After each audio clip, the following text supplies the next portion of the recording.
Bonjour à tous, je m'appelle Sophie Aucourt, je suis formatrice en communication bienveillante et à la demande d'une amie Frédéric qui m'a appelée ce matin à la rescousse en me disant mais comment je fais pour gérer mes enfants dans cette période de confinement, une période qui est déjà délicate parce qu'on est tous en train de se dire comment on va faire pour avancer sur nos différents travaux, nos différentes obligations, tout ce qu'on avait à faire.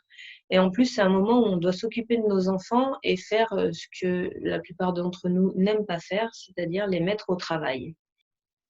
Du coup, ce que je me suis dit, c'est que j'allais vous parler du conseil de coopération qui a été créé par Freinet notamment, qui a été créé pour les écoles, mais qui, à mon avis, pourrait bien correspondre à la problématique du moment, vu que c'est des problématiques scolaires et de coopération.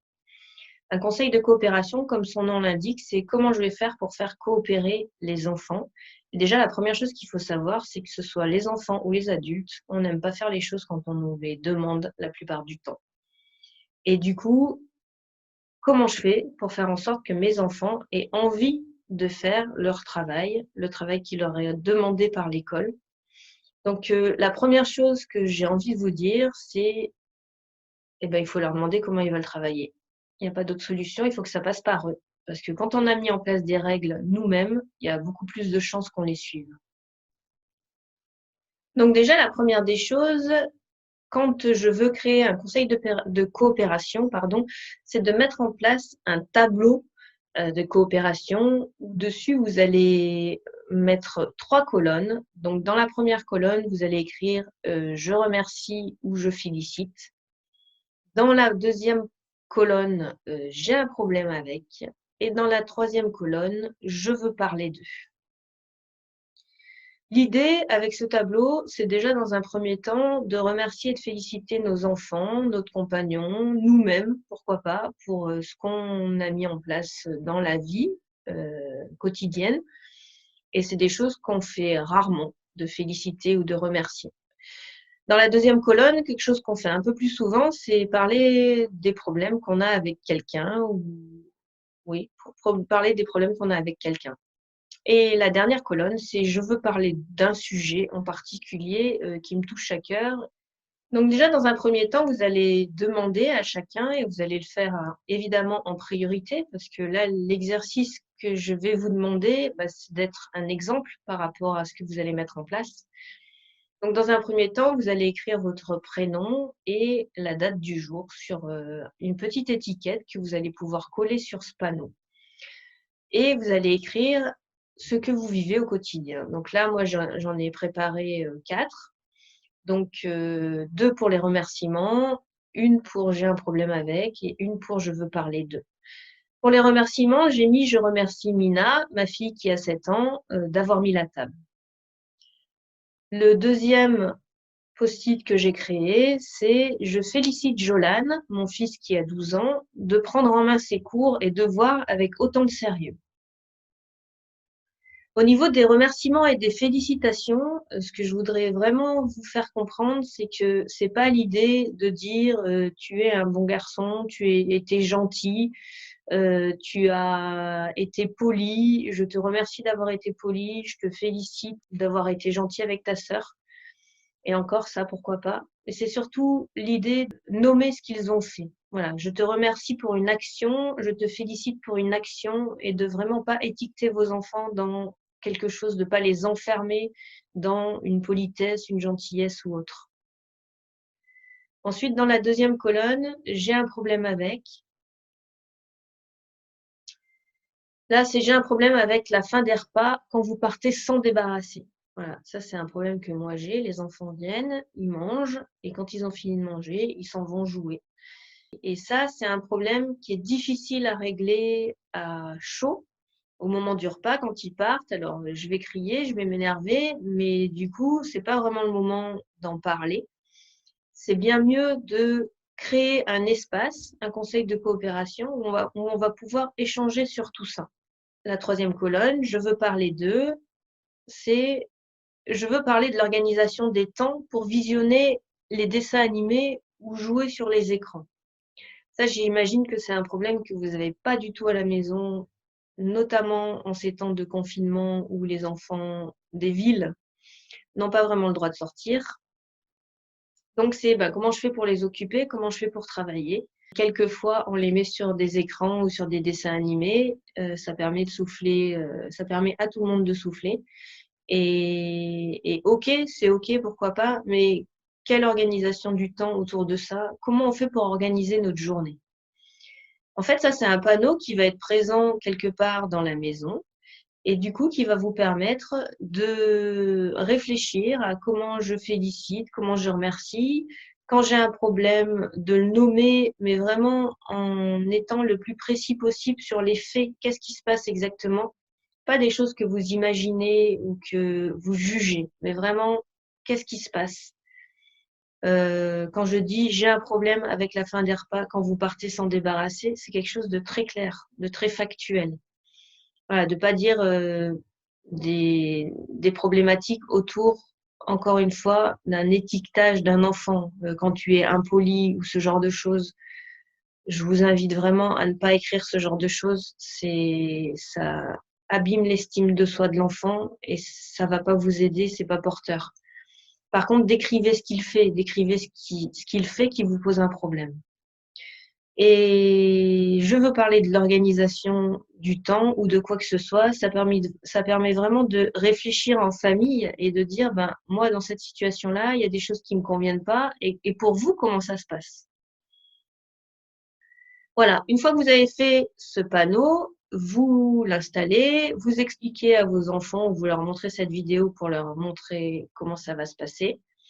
Et vous mettez des petites étiquettes, des post-it, je ne sais pas ce que vous avez, des punaises si votre panneau il est fait sur du carton, hem, peut-être avec, des petits papiers tout prêts en écrivant prénom, date et sujet pour qu'ils sachent vraiment les 3 choses qu'ils ont à remplir et vous allez vous laisser normalement un conseil de coopération dans une école, c'est, 1 fois par semaine.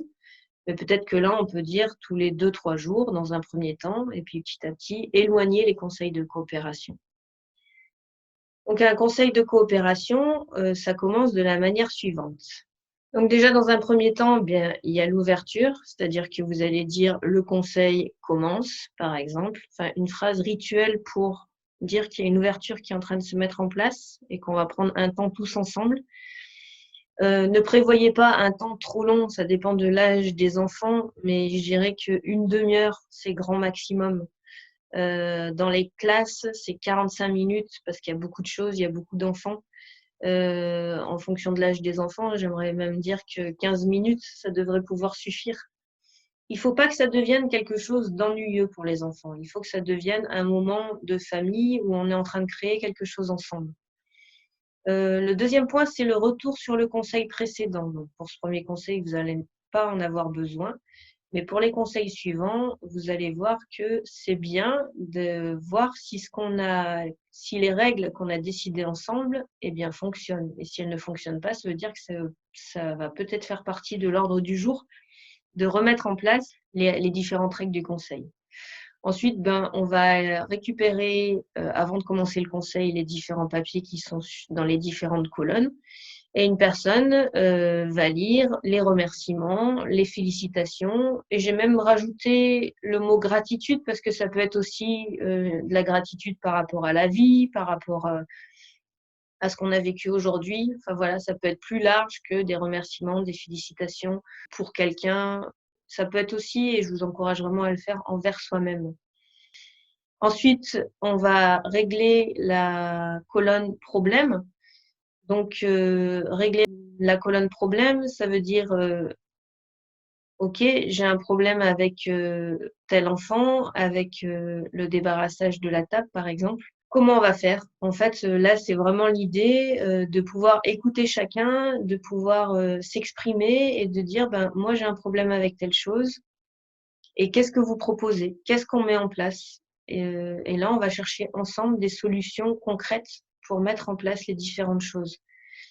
Là, par rapport au confinement et à la demande de Frédéric sur les devoirs, évidemment, c'est, moi, j'ai un problème avec, toi, mon chéri, mon fils. Tu ne fais pas tes devoirs, tu as 15 ans et je pense que tu es en capacité de les faire. Moi, de mon côté, j'ai tout mon télétravail à faire. Il faut que je m'occupe aussi de ton frère, plus de tout ce qui est logistique de la maison. Donc, j'ai vraiment à cœur que tu puisses faire tes devoirs le plus possible tout seul. Donc, comment tu pourrais faire? Comment tu vas régler ton planning? Ouais, comment tu vas mettre en place tes journées? À quel moment tu préfères travailler? À quel moment tu as envie d'arrêter? Et comment ensemble, on peut faire en sorte de créer un planning pour que tu sois le plus indépendant possible, en sachant évidemment que je suis présente si tu as besoin de moi. Dans la dernière colonne, le «je veux parler d'eux», pareil, c'est vraiment l'idée de voir, dans la famille, j'ai un problème avec, les dessins animés ou les écrans.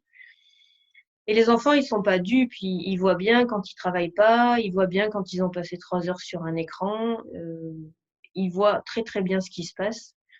Donc si on leur demande, de combien de temps de dessin animé tu as besoin, ils sont tout à fait capables de nous dire, 10 minutes, 1 heure, 3 fois dans la journée, une seule fois dans la journée mais longtemps.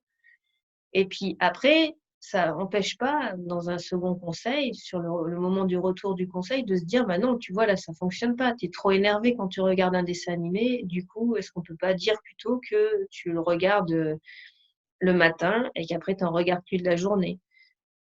Enfin voilà, c'est à vous de voir en fonction de ce qui se passe.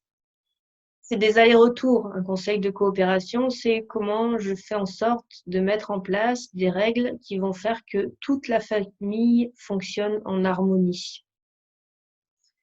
Justement, la dernière phrase qui normalement est «Comment va la classe?», là, je l'ai transformée en «Comment va la famille?». Juste 2 mots, peut-être un mot de «Comment va la famille?», super, enthousiasmant, ça fait du bien. Enfin voilà, essayez d'aller voir qu'est-ce qui se passe pour vous dans cette famille. Et un moment de fermeture, c'est pareil, je ritualise, peut-être que je peux allumer une bougie au début, en ouverture et éteindre la bougie en fermeture pour dire: «Voilà, le conseil est clos, on n'en reparle pas. On en reparlera demain ou après-demain suivant la fréquence de conseils que vous aurez mis en place». Voilà, j'espère que cette, petite vidéo vous aura aidé à trouver un système pour, que ça fonctionne bien avec votre famille dans ce moment de confinement.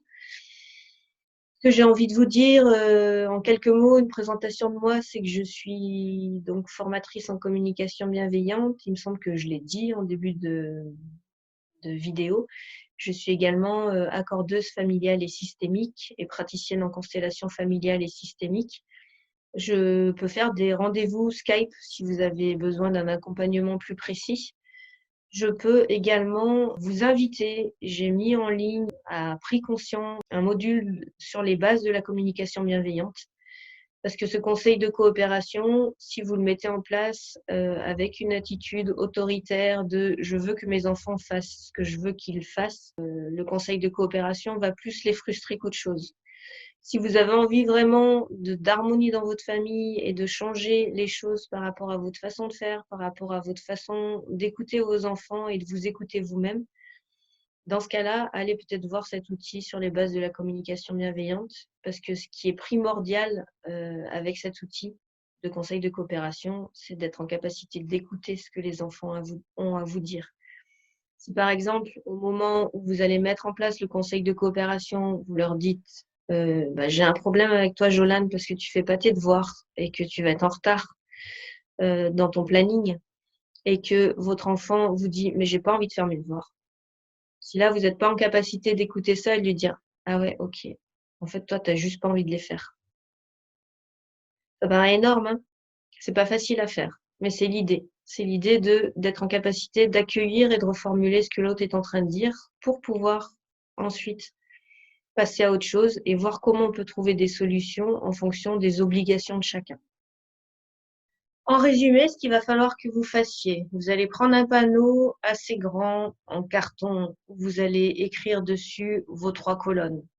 Je remercie, je félicite, j'ai de la gratitude pour. La deuxième colonne, j'ai un problème avec. La troisième colonne, je veux parler d'eux. Vous allez préparer des papiers découpés avec dessus date, prénom, sujet. Ensuite, vous allez récupérer un carnet dans un coin ou des feuilles qui va être votre cahier de conseils de coopération dans lequel vous allez noter les décisions qui sont prises pendant le conseil de coopération, de façon à pouvoir les reprendre la fois d'après et pouvoir écrire à chaque fois tout ce qui se passe dans les conseils. La dernière chose que j'ai à vous dire, c'est pour les petits enfants, c'est quelque chose qui va pas forcément fonctionner, je dirais en dessous de 7-8 ans. Ça dépend de vos enfants. Et aussi, ce que j'ai envie de vous dire, c'est faites attention parce que les enfants, ils sont quand même globalement de bonne composition et ils vont avoir envie de vous faire plaisir et ils vont vous dire, ben oui, moi je travaille pendant 1 heure, après je regarde un dessin animé pendant un quart d'heure et puis tu vas voir maman, ça va bien se passer. Mais vous, vous savez qu'il ne peut pas tenir ce qu'il est en train de dire. Donc, ne les mettez pas devant des difficultés. Voyez avec eux, oui, et tu sais, ça risque d'être difficile de travailler pendant 1 heure. Du coup, voyez comment vous pourriez proposer les choses différemment de manière à ne pas les mettre en échec. Et si vous pouvez les laisser commencer à dire qu'est-ce qu'ils pourraient trouver comme solution, j'ai envie de vous partager que quand moi j'ai posé à mon fils que ça me dérangeait parce qu'il ne m'aidait pas assez à débarrasser la table, il m'a dit mais en fait moi j'aime pas débarrasser la table, à la limite je préférerais faire à manger. Et du coup, alors on n'a pas fait de conseil de coopération et on a fait ça sur une fois, mais c'est juste pour donner un exemple à ce moment-là, du coup, moi j'étais en train de préparer une soupe. Je lui ai dit, ah bah du coup, continue la soupe et moi j'y suis la table. Et on a échangé nos places et on était tous les deux très contents parce que bah, ça avait mis en place de la coopération. Voilà, dans tous les cas, je vous souhaite plein de bons moments avec vos enfants et je vous dis à bientôt.